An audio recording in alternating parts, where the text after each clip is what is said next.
Quem se voluntaria a estar orando por a gente hoje? A Bruna? Ora por nós, Bruna. Fique de pé. Nossa pastora vai orar por nós.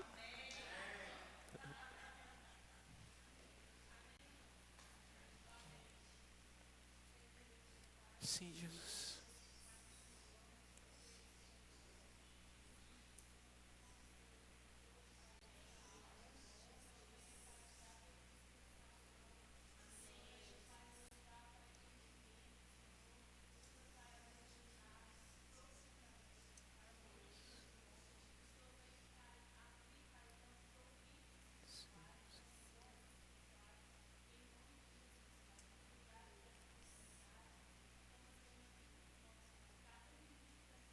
Sim. Amém. Amém. Pode se assentar. Hoje a gente vai começar uma matéria nova. Vai ser a doutrina do homem, a próxima matéria depois da doutrina do Espírito Santo. E essa matéria, doutrina do homem, basicamente é uma coisa que a gente vê todo dia, porque fala de nós.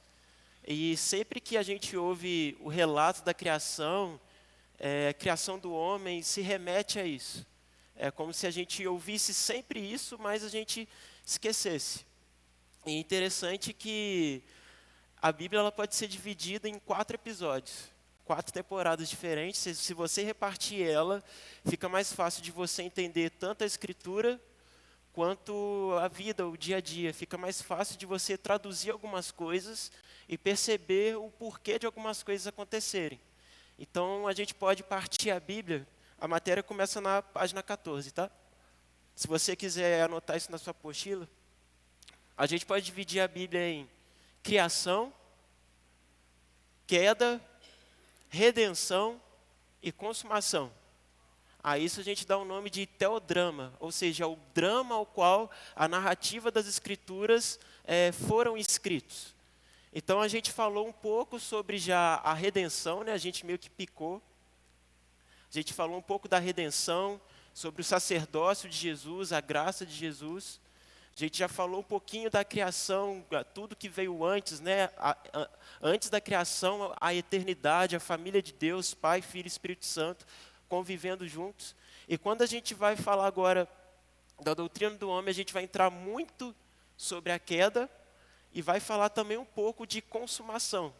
Um pouquinho, vai entrar mais queda e redenção, mas a consumação é aquilo que vai ficar para o final. A consumação acontece quando Jesus volta e restaura todas as coisas ao novo céu e uma nova terra. Até aqui deu para entender esse conceito?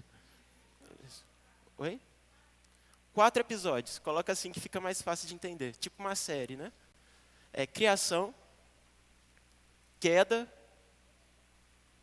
redenção e consumação. Ô Fred, quando for 8h20, você faz o sinal para mim? Criação, queda, redenção e consumação. Então a gente vai falar um pouco agora da queda. Abre aí em Gênesis 3.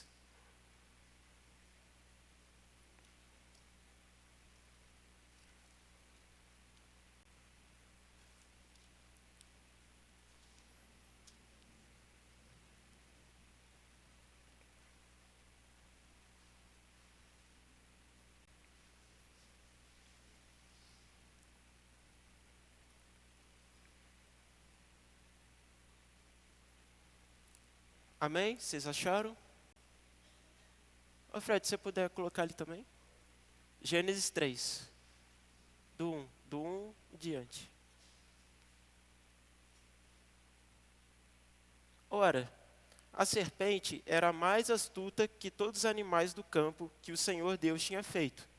E esta disse à mulher: é assim que Deus disse: não comereis de toda a árvore do jardim?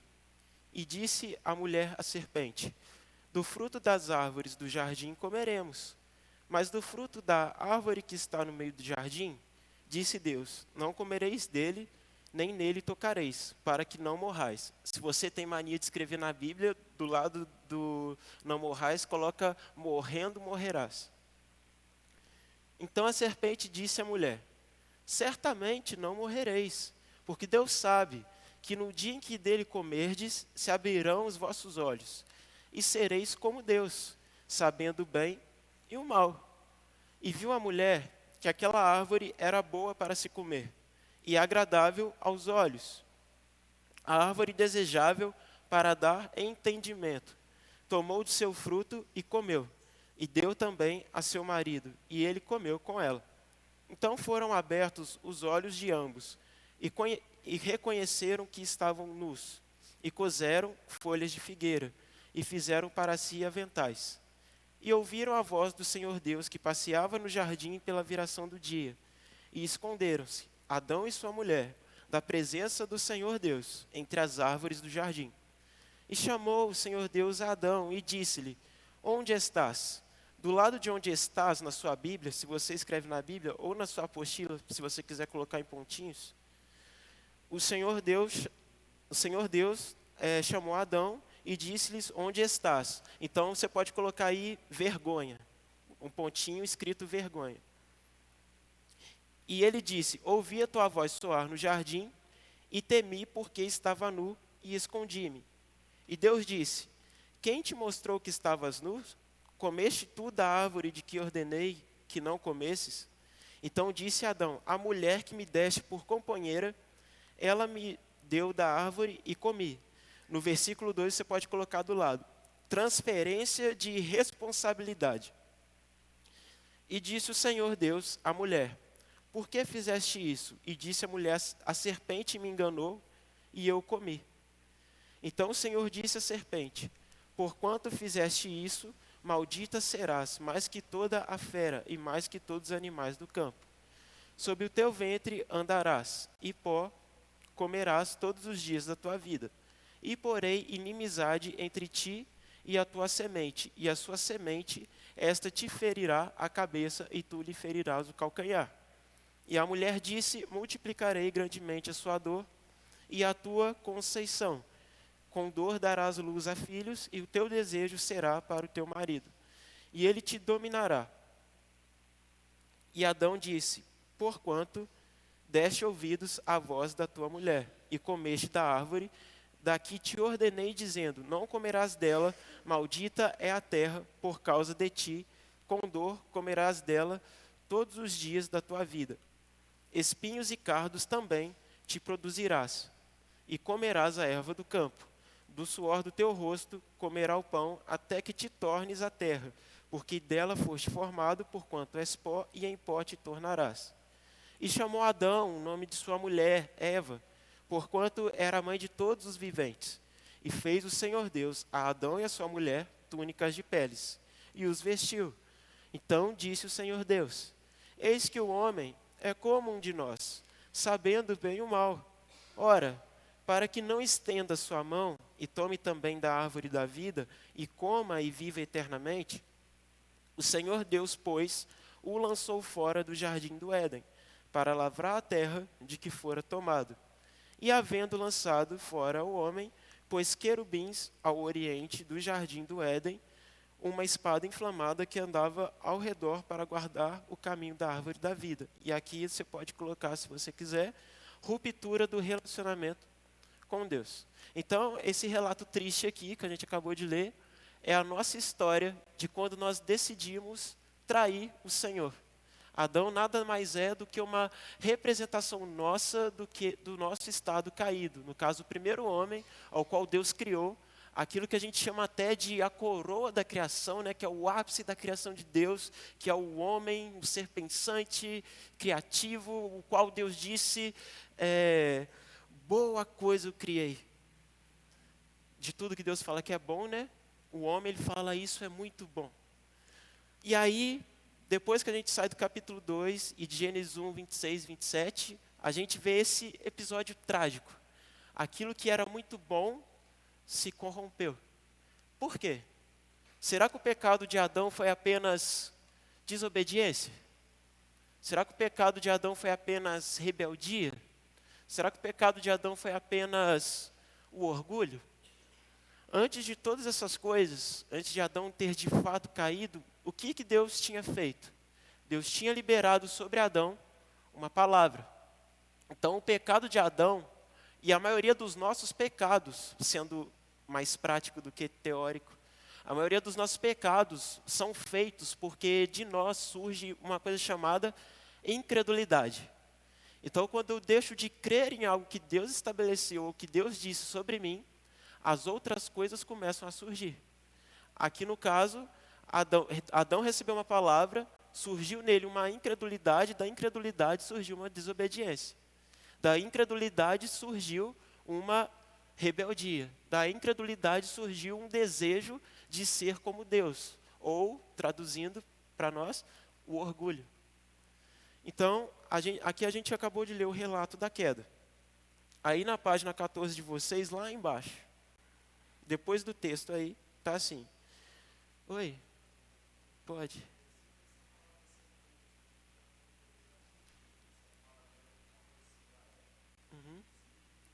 Na fala dela, é uma distorção da verdade, né? No caso, seria uma heresia.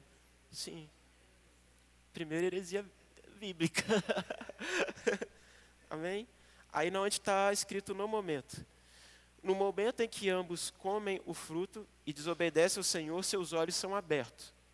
Pensando no propósito da criação do homem, Deus desejou que Adão e Eva se tornassem semelhantes a ele por meio do relacionamento.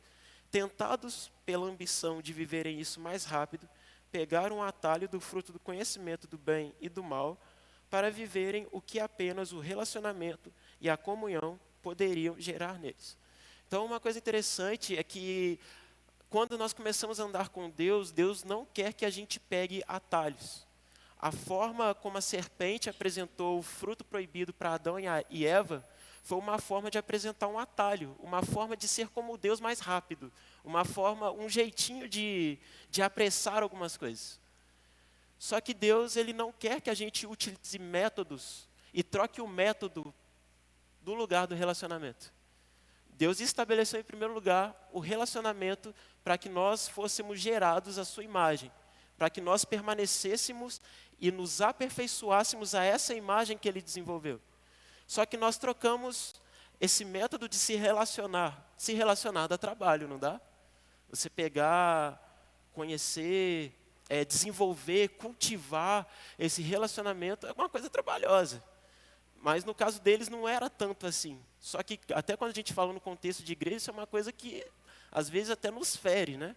Você cultivar o relacionamento e manter ele. Então, trazendo para o contexto de igreja, tirando o contexto de eternidade, quando a gente não consegue se relacionar bem com as pessoas, a gente arruma métodos para que a gente possa ganhar aquela pessoa com a gente, para a gente. A gente faz chantagens, a gente se relaciona por algum interesse, se relaciona querendo algo em troca que você talvez nunca vai dar para aquela pessoa. Então, um relacionamento requer, eu esqueci a palavra, reciprocidade e requer comunhão. E o método que Deus queria usar para Adão e Eva é o relacionamento todos os dias na viração do dia, se encontrar com eles e a partir desse encontro, eles estarem sendo aperfeiçoados como, de fato, a coroa qual Deus colocou ali no jardim para representá-lo. Só que a busca pelo método e o desejo da incredulidade colocado na mente, que desceu para o coração, fez com que eu não preciso do que Deus vai me proporcionar pelo relacionamento, vai demorar muito. Vou pegar um atalho, vou conhecer aquilo que é bom, aquilo que é mal, e tcharam, serei como Deus, estarei maior do que Deus, subirei aos céus e tomarei o lugar do eterno. E é o episódio que acontece até mesmo, aqui está na apostila de vocês, na construção da Torre de Babel. Né? Vários homens se juntam, no caso agora homens totalmente caídos, né? Porque antes de Gênesis 11, em Gênesis 6, Deus já estava pistola com o homem. Tipo assim, no sentido, a maldade humana aumentou de tal forma que eu me arrependo de tê-los criado. E o arrependimento de Deus aqui não é um arrependo de voltar-se atrás do que fez, mas é o arrependimento de profunda tristeza de alguém que se divorciou de um casamento. Então, é um ato de profunda tristeza, Deus se arrepende de ter criado o homem. E a maldade humana só vai aumentando. Se a gente pudesse pegar o livro de Juízes e montar um refrão dentro de uma música, ia ser: o homem fez o que era mal aos olhos do Senhor novamente. E o homem fez o que era mal aos olhos do Senhor novamente. Eu acho que vocês já estão entendendo onde que eu quero chegar. E na construção da Torre de Babel, vários homens se juntam para construir uma torre que se achegue aos céus. E aí esses homens, numa unidade por esse interesse de chegar ao céu, que provavelmente no meio do caminho também, caso eles chegassem no topo dos céus, ia ter uma baita de uma treta, né? Que aí eles iam querer brigar por quem iria governar esse lugar, mas graças a Deus isso não aconteceu. Só estou parafraseando a história. Mas na Torre de Babel eles estavam construindo uma torre que se achegasse aos céus para que eles pudessem tomar o trono de Deus. E aí Deus vai e divide todo mundo. Todo mundo fica confuso, todo mundo começa a falar em línguas diferentes uns dos outros, e mais uma vez Deus abate o homem soberbo. Deus abate o homem orgulhoso mais uma vez. E é interessante você parar para perceber que a unidade humana caída, ela gera maldição. A unidade de um homem caído, sem ser restaurado pelo Espírito, gera uma divisão que gera caos, gera uma coisa caótica, feia. Mas uma união dada, estabelecida por Deus, gera bênção e gera avivamento. Então é interessante a gente colocar Gênesis 11, de homens caídos unidos, e Atos 2, de homens caídos, restaurados pelo Espírito, regenerados, e agora pelo Espírito Santo sendo capacitados a serem testemunhas.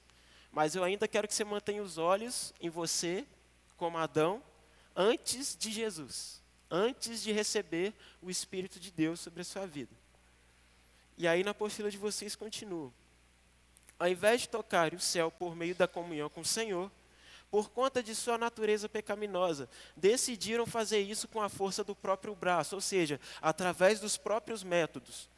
A unidade promovida por eles, por mais que parecesse ser um ideal, tinha o propósito de exaltar o próprio homem e não o Senhor. Jeremias, no capítulo 17, o versículo esqueci, vai dizer assim: maldito é o homem que confia no homem, o qual confia na força do seu próprio braço. E aí, às vezes a gente interpreta esse texto para nos livrar da comunhão, para nos livrar de ter que desenvolver relacionamento com o outro. Sendo que o texto fala, assim como aqui na Torre de Babel, por mais que parecesse ser o ideal, tinha o propósito de exaltar o próprio homem, não o Senhor. Então, maldito o homem que confia no homem, maldito é o homem que confia demasiadamente em si mesmo. Maldito é o homem que coloca a sua força, o seu entendimento, o seu motivo de existir nele mesmo. E a razão que gera o orgulho é justamente a autoconfiança, que é uma autopreservação, um auto-querer, um auto-desejar. Se Paulo fala que tudo é por Deus, tudo é para Deus e por meio de Deus, para nós isso seria: tudo é por mim, para mim e por mim. E Deus, como nós falamos, em Tiago 4,6 vai falar: Deus abate o soberbo e dá graça aos humildes. Vamos continuar. Além do desejo de ser como Deus ter sido distorcido, o governo de Adão foi comprometido. Adão, na condição de cabeça, deixou de exercer governo sobre seu próprio desejo, sobre sua família e sobre a criação.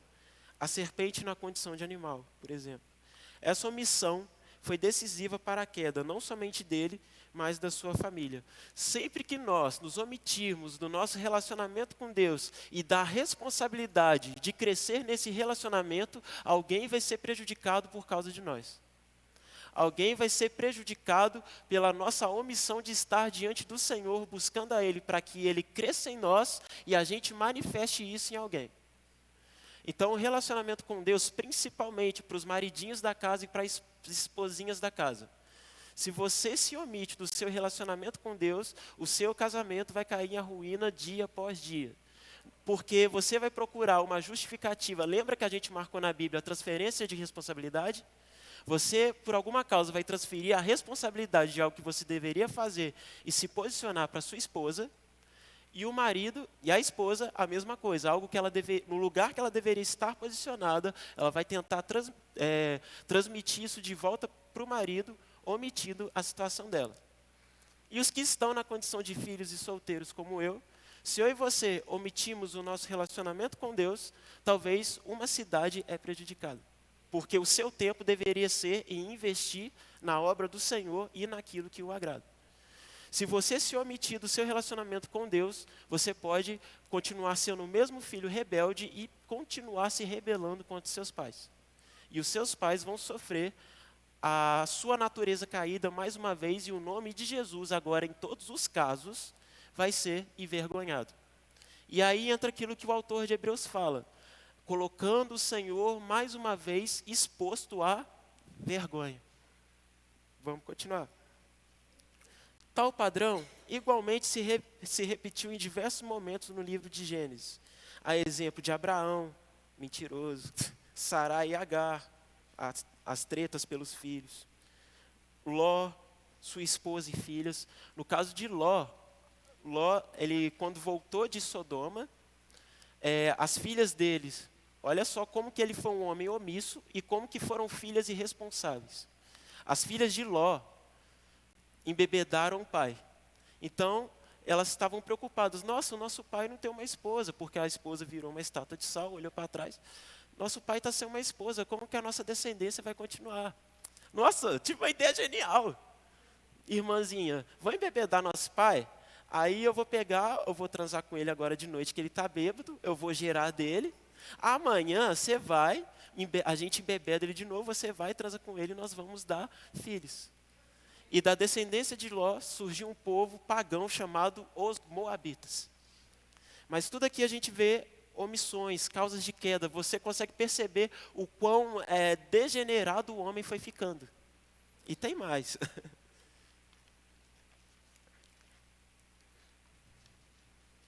Sua esposa e filhas, em Gênesis 19, 30 ao 38, mostrando-nos que o pecado foi herdado por todos os descendentes de Adão e Eva, espalhando-se por toda a humanidade. Então, nós somos descendentes desse primeiro casal. Nós nascemos debaixo dessa descendência. Nós já nascemos fadados à rebelião contra Deus. Se a gente puder piorar a situação, nós já nascemos automaticamente.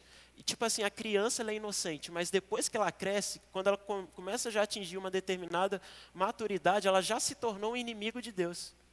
Já se tornou alguém que é totalmente contraditório a Deus. Eu costumo falar isso aqui, mas se antes de ter me convertido ao Senhor, se Deus não tivesse iluminado os olhos do meu entendimento, eu jamais escolheria Deus. Ainda mais porque quando eu não acreditava em Deus, eu achava isso aqui uma baita de uma bobeira. Eu achava isso aqui algo ridículo. Assim como Santo Agostinho, por exemplo. Agostinho, quando entrou para o maniqueísmo, que era uma confissão de fé, ele via as escrituras como uma história infantil. E mais para frente, quando ele começou a ler a Bíblia por conta própria, com os próprios olhos, aí sim ele começou a ver o verdadeiro valor do Evangelho. Porque Deus iluminou o entendimento dele. E aí, a partir daí, ele se tornou o grande homem de Deus que a gente percebe que é na história da igreja, um grande apologeta, porque Santo Agostinho foi um cara que combateu muito diretamente algumas heresias. Um outro cara que foi assim foi C.S. Lewis. C.S. Lewis, antes da sua conversão, ele não acreditava na fé cristã. Para ele, a Bíblia não era muito diferente de um conto de fadas. Mas após uma conversa sobre justamente contos de fadas, junto com Tolkien na faculdade, Tolkien estava perguntando para ele direto. Tolkien, para quem não sabe, foi escritor do Senhor dos Anéis. Ele criou a Terra-média e toda aquela história. E aí eles estavam conversando sobre como contos de fadas poderiam ser reais. E aí, dentro disso, o Lewis falou, isso só seria possível se esse conto de fadas nos remetesse a algo dentro da realidade. E aí, dentro disso, o Lewis leu o Senhor dos Anéis, leu os Evangelhos, e ele via como que aquilo batia e como aquilo era um processo da transformação da mente humana, da consciência humana, e de como que algo tão superior interviu na história. E aí surgiu uma frase famosa que você já deve ter ouvido sobre Jesus, que foi a conclusão que Lewis tirou de tudo que ele leu e ouviu. Ou Jesus, ele é um louco, ou ele é um mentiroso, ou ele é quem diz que é. Mas vocês percebem que nós, se Cristo não nos alcançar, nós somos totalmente anti-Deus. Nós até criamos, desenvolvemos religiões, desenvolvemos cultura, desenvolvemos tudo um arcabouço para chamar de fé ou divindade, desde que essa divindade se dobre diante de mim. Então, o homem ele tem a capacidade, o homem ficou tão mal que ele tem capacidade de construir um Deus para ele mesmo. Um Deus ao qual ele vai usar para se aproveitar da fé alheia, ou receber favores de alguém. Um outro exemplo que a gente tem, fora do Antigo Testamento, é os fariseus. Os fariseus criam no Deus de Israel, o Deus da lei, o Deus dos profetas, Abraão, Isaac e Jacó. Mas é interessante que os fariseus, crendo nisso tudo, entre aspas, conhecendo isso tudo profundamente, são coisas diferentes, pegavam a lei de Deus, o Deus que eles sabem que era severo em relação à lei, um Deus que eles sabiam que era zeloso em relação à própria lei, eles pegavam a lei desse Deus e distorciam ela. Olha, a lei diz que se o filho desobedece ao pai publicamente, ele precisa ser apedrejado. Mas vocês vêm aqui agora, não apedreja ele não. Paga uma oferta aqui para a gente e a gente absorve o pecado do menino. Isso é a maldade humana já no Novo Testamento. Vamos continuar. Em Gênesis 2, 16, 17, Deus ordena ao homem que não comesse da árvore do bem e do mal, pois no dia em que dela comesse, certamente morreria. O original, morrendo, morrerás. Ou seja, morrendo, separado eternamente estarás. Após a desobediência de Adão e Eva, o pecado passa a fazer parte da natureza do homem. E, consequentemente, faz com que o homem deixe de ser quem ele tinha sido criado para ser. Isso gerou consequências tanto para o primeiro casal, quanto para toda a humanidade. E até em crianças, como exemplo, se a gente parar para usar, você já parou que tem umas crianças que parecem uns demôniozinhos? Umas criancinhas bem atentadas mesmo. Isso é o fruto da queda no coração dela. Um neném, quando... O neném ele precisa ser disciplinado até para amamentar, certo? Mas, segundo a psicologia, quando o neném está tão viciado na amamentação, ali nele tem um desejo egoísta. Ele não sabe que é, mas é. É o desejo de querer o peito da mãe, mas para desenvolver prazer nele mesmo.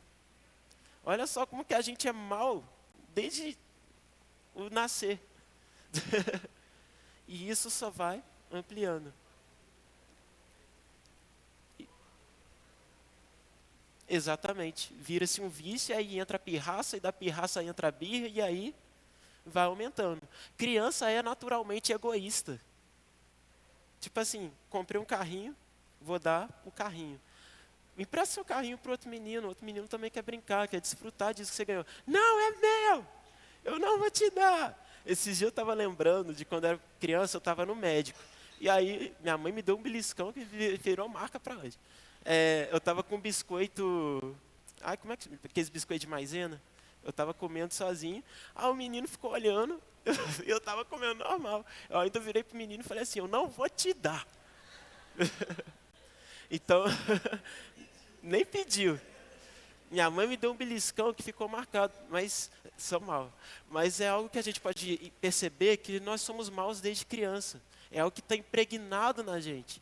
E só por meio de Cristo que nós podemos ser redimidos. Mas eu ainda quero que você perceba que você ainda é pior do que você pensa.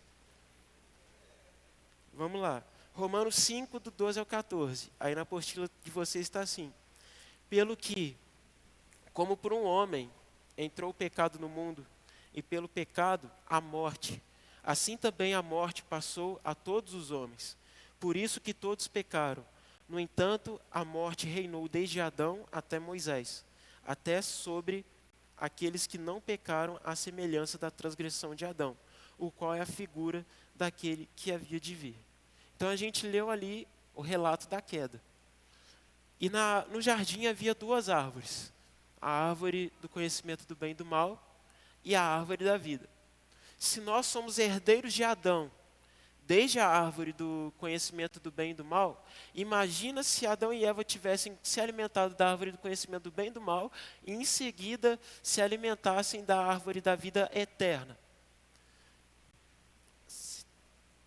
Isso aí. estaríamos eternamente mortos, separados de Deus. Então, a morte de Adão, pela misericórdia, antes da gente entrar nisso, né? Guarda essa frase, a morte de Adão. Depois eu volto aqui, abre um parênteses aí. O fato de Deus ter expulsado Adão e Eva do jardim foi um ato de juízo, porque Deus precisava assim cumprir justiça. Mas foi um ato também de misericórdia. Misericórdia para que a gente não estivesse eternamente fadados a uma morte eterna. Então, até na expulsão, que foi uma execução de um juízo de Deus, a gente viu a operação de uma graça e misericórdia de Deus para com todos os homens. E é interessante, tipo assim, você vê que mesmo Adão e Eva tendo sido separados da comunhão e relacionamento com Deus, Deus ainda continuou preservando a eles. Talvez não tão diretamente quando era no jardim, mas Deus sempre foi um pai presente com Adão e Eva, e com toda a nação de Israel, e agora com todos os homens. Nosso Deus é um Deus misericordioso e zeloso. Mesmo tendo homens maus como filhos, entre aspas, como criaturas, ao qual Ele criou para representá-lo, Deus permaneceu cuidando e cultivando o coração desse homem, para que esse coração um dia pudesse receber a terra da sua própria palavra. Quantas vezes Deus parou para olhar para Israel e falou: voltem-se para mim, eu sou como uma galinha para vocês, de asas abertas, querendo receber os seus filhos e ajuntá-los. Nação de Israel, vocês estão me trocando por outros deuses. E quantas vezes nós não trocamos Deus por outros deuses, e esses deuses não precisam ser imagens de escultura, mas são deuses que nós criamos no nosso próprio coração. O Deus do sexo, o Deus da cobiça, o Deus do dinheiro, o Deus da inveja, o Deus da comparação, o Deus das telas, né? O Deus da pornografia. Quantos deuses nós não criamos para nós? Eu sei que essa aula está parecendo mais uma pregação, mas isso é intencional, também. Agora, próximo ponto. Quantas horas? Falta 10? As consequências do pecado original. Após a queda do homem, de sua condição natural, sua desobediência gerou consequências para toda a humanidade em vários níveis.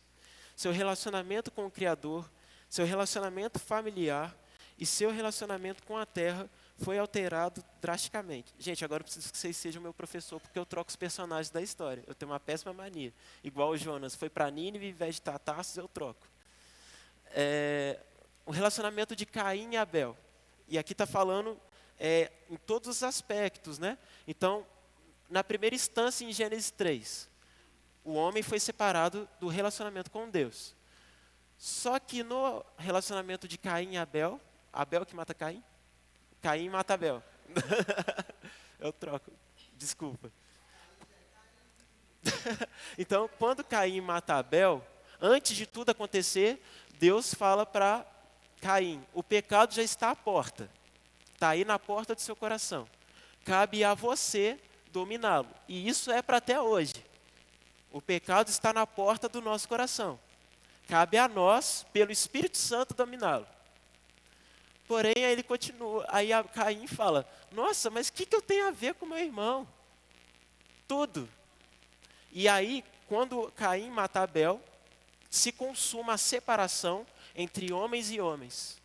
Homens que eram para se ver como irmãos, que era para ver o outro com um olhar de misericórdia, que era para ver o outro com compaixão, que era para ver o outro com amor. Agora vem a ascensão de governar sobre o outro. Nós não nascemos para governar sobre homens. Nós nascemos para governar sobre coisas e aquilo que nós construímos. Mas agora que nós rompemos o nosso relacionamento uns com os outros, nós queremos governar sobre o outro. Nós queremos dominar o outro. Nós queremos sujeitar o outro ao nosso bel prazer. A gente quer se envolver com o outro com interesses pessoais, esperando algo em troca.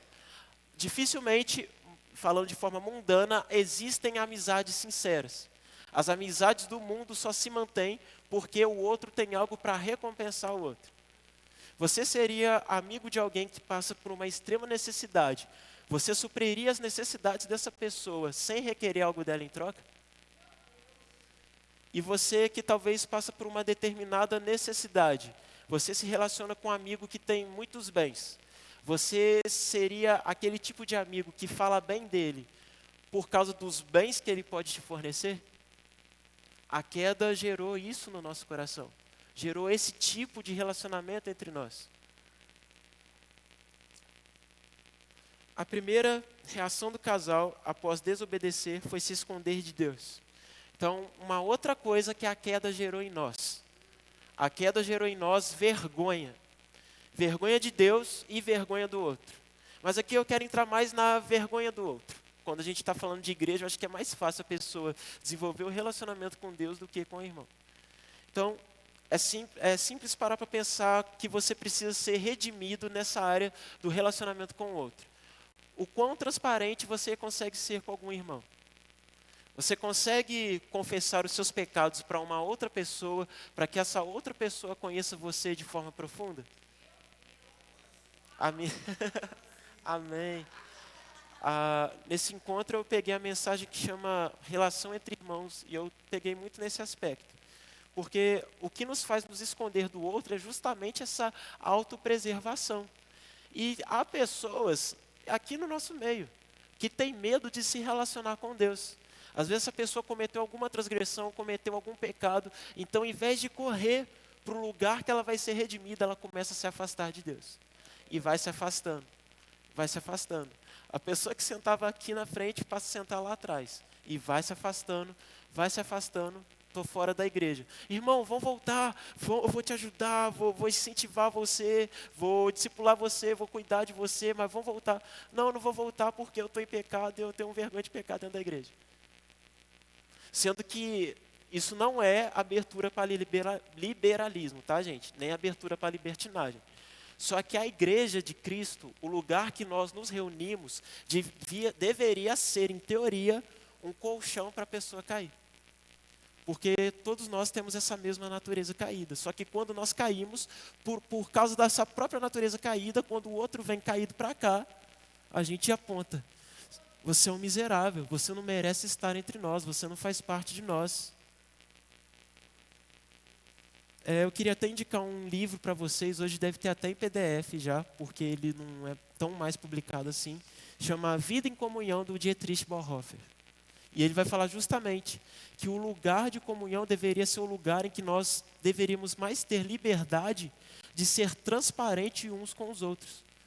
Sendo que Tiago fala que o que gera perdão dos pecados? O que gera a cura dos pecados? Confissão. E confissão deveria ser uma disciplina espiritual mais bem desenvolvida entre nós. Não confessar para mim saber que a vida do irmão está pior do que a minha para mim me sentir bem. Porque isso também é um reflexo da natureza caída que existe em nós. Mas confessar para que, eu entendendo que eu tenho Jesus em mim, eu posso liberar uma palavra, um direcionamento, uma ação, para que esse irmão volte ao estado que ele deveria estar, na identidade dele como filho de Deus. Porque o pecado, ele começa manchando a nossa identidade. Quando nós pecamos, nós já não sabemos quem nós somos. A gente entra num conflito muito profundo. Só o ato de pensar no pecado em que nós podemos cometer já gera em nós uma crise muito grande. A gente já fica, caraca, quem que eu sou? Será que eu estou em Deus ou será que eu estou em mim mesmo? Aquela guerra entre carne e espírito só piora. E quando a gente consuma o ato, a gente sai de quem nós somos e saímos do lugar que deveríamos permanecer. Oi. Vida em Comunhão, o autor é Dietrich Bonhoeffer. Eu vou mandar lá no grupo para vocês. É mais fácil. É porque o nome dele é alemão. Quantas horas? Oi? 20. A gente vai para o intervalo. Daqui a pouquinho a gente volta.